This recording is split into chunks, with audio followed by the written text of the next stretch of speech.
Ilmu pengetahuan matematika telah berkembang selama ribuan tahun, dimulai dari pemikiran dasar hingga konsep-konsep yang sangat kompleks di era modern.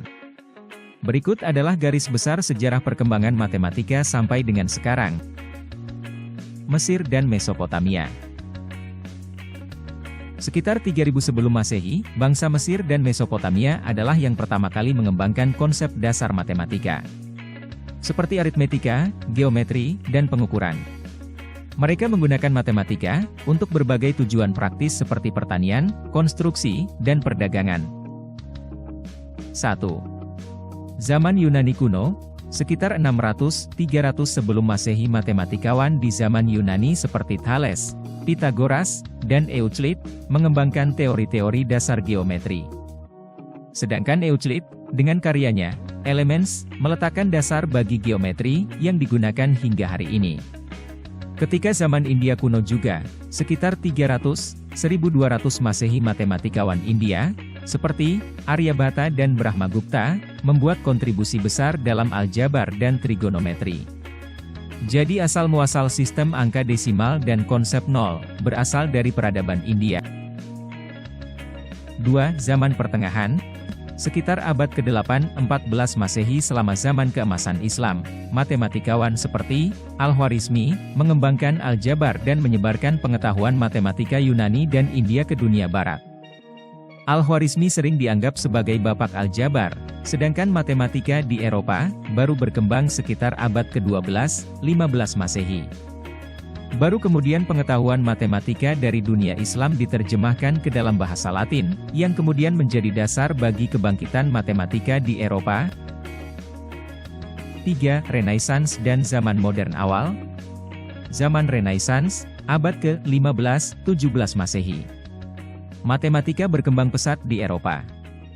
Matematikawan seperti Leonardo Fibonacci memperkenalkan sistem angka Hindu-Arab ke Eropa, dan Girolamo Cardano mengembangkan teori bilangan kompleks.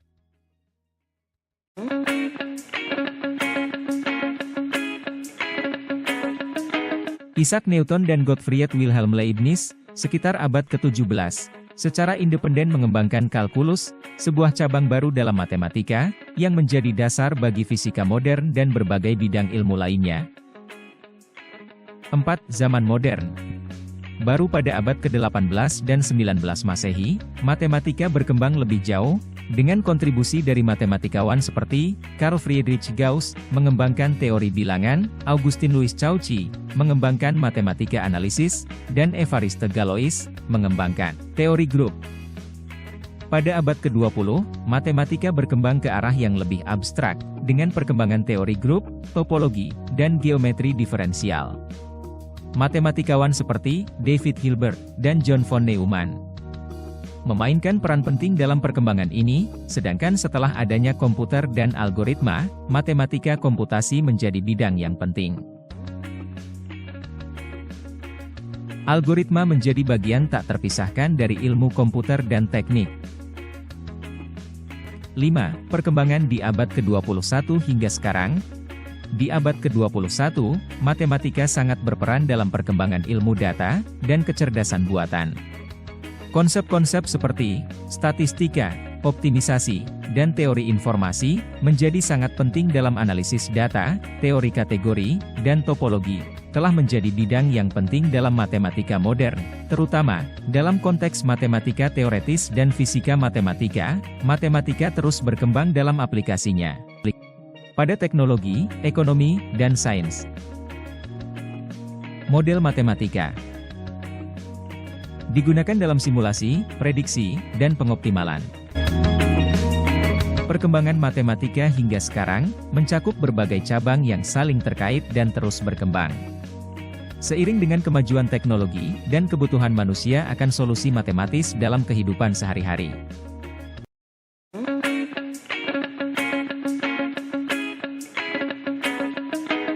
Pembagian disiplin ilmu matematika mencakup beberapa cabang utama yang masing-masing memiliki fokus dan aplikasi yang berbeda. Berikut ini adalah beberapa disiplin utama dalam matematika. 1. Aritmetika. Cabang matematika yang berfokus pada operasi dasar seperti penjumlahan, pengurangan, perkalian, dan pembagian. Ini adalah disiplin yang paling dasar dan paling sering digunakan dalam kehidupan sehari-hari. 2. Aljabar. Cabang matematika yang mempelajari struktur, hubungan, dan operasi antara unsur-unsur matematika. Aljabar dasar R melibatkan penggunaan simbol L untuk mewakili angka dalam persamaan dan rumus. Aljabar juga mencakup topik yang lebih kompleks, seperti aljabar linear, R dan aljabar abstrak. 3. Geometri. Disiplin yang mempelajari bentuk, ukuran, dan sifat-sifat ruang serta hubungan antara objek-objek dalam ruang. Geometri dibagi lagi menjadi beberapa subdisiplin, seperti geometri Euclides, geometri non-Euclides, dan geometri diferensial. 4. Trigonometri.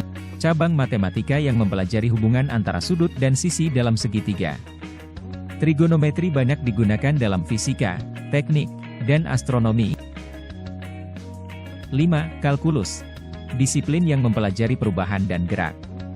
Kalkulus dibagi menjadi dua bagian utama, kalkulus diferensial, yang berfokus pada laju perubahan, dan kalkulus integral, yang berfokus pada luas di bawah kurva, dan akumulasi kuantitas.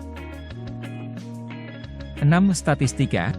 Cabang matematika yang berkaitan dengan pengumpulan, analisis, interpretasi, dan penyajian data. Statistika juga melibatkan teori probabilitas untuk membuat prediksi atau estimasi. 7. Teori bilangan. Cabang matematika yang mempelajari sifat-sifat bilangan, terutama bilangan bulat. Ini termasuk topik seperti bilangan prima, kongruensi, dan teori pembagian. 8. Matematika diskrit. Disiplin yang mempelajari struktur-struktur diskrit atau terpisah, seperti graf, himpunan, dan logika matematika. Matematika diskrit sangat penting dalam ilmu komputer. 9. Analisis matematika. Cabang matematika yang mengeksplorasi konsep-konsep limit, kontinuitas, dan konvergensi. Ini adalah dasar dari kalkulus lanjutan dan analisis fungsi. 10. Teori grup. Disiplin yang mempelajari grup, yang merupakan struktur matematika yang memodelkan simetri dan operasi binar. Teori grup digunakan dalam berbagai bidang, termasuk fisika dan kimia.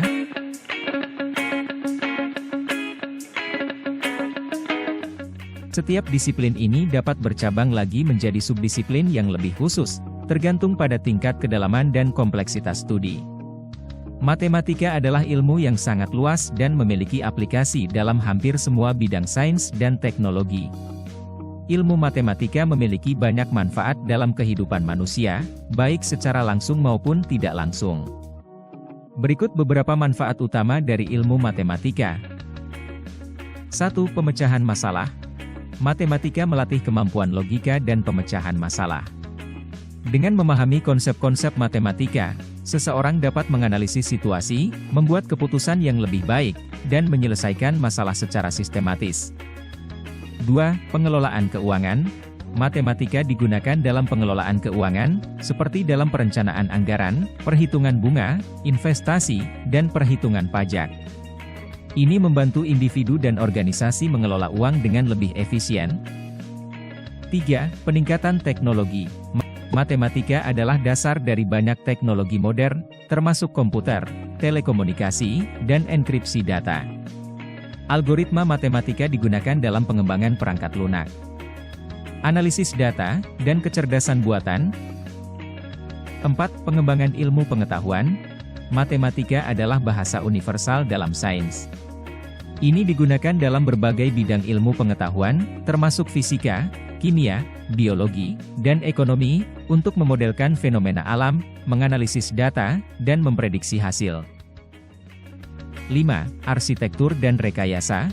Matematika penting dalam desain arsitektur dan teknik. Ini digunakan untuk menghitung struktur bangunan, jembatan, dan infrastruktur lainnya, memastikan bahwa mereka aman dan efisien. 6. Pengembangan kemampuan berpikir kritis. Belajar matematika meningkatkan kemampuan berpikir kritis dan analitis. Ini membantu individu untuk berpikir lebih logis, membuat argumen yang kuat, dan mengevaluasi informasi dengan lebih efektif. 7. Perencanaan dan prediksi. Matematika digunakan dalam perencanaan dan prediksi, baik dalam bisnis, pemerintahan, maupun kehidupan sehari-hari. Statistik, probabilitas, dan model matematika membantu memprediksi tren masa depan dan membuat keputusan berdasarkan data. 8. Penggunaan dalam kehidupan sehari-hari. Matematika digunakan dalam berbagai aspek kehidupan sehari-hari, seperti mengukur waktu, menghitung jarak, mengatur waktu, dan bahkan dalam kegiatan sederhana seperti memasak. Di mana kita perlu menghitung proporsi bahan, matematika tidak hanya merupakan alat untuk memecahkan masalah, tetapi juga fondasi yang membantu manusia memahami dunia di sekitarnya dan membuat hidup lebih teratur dan efisien.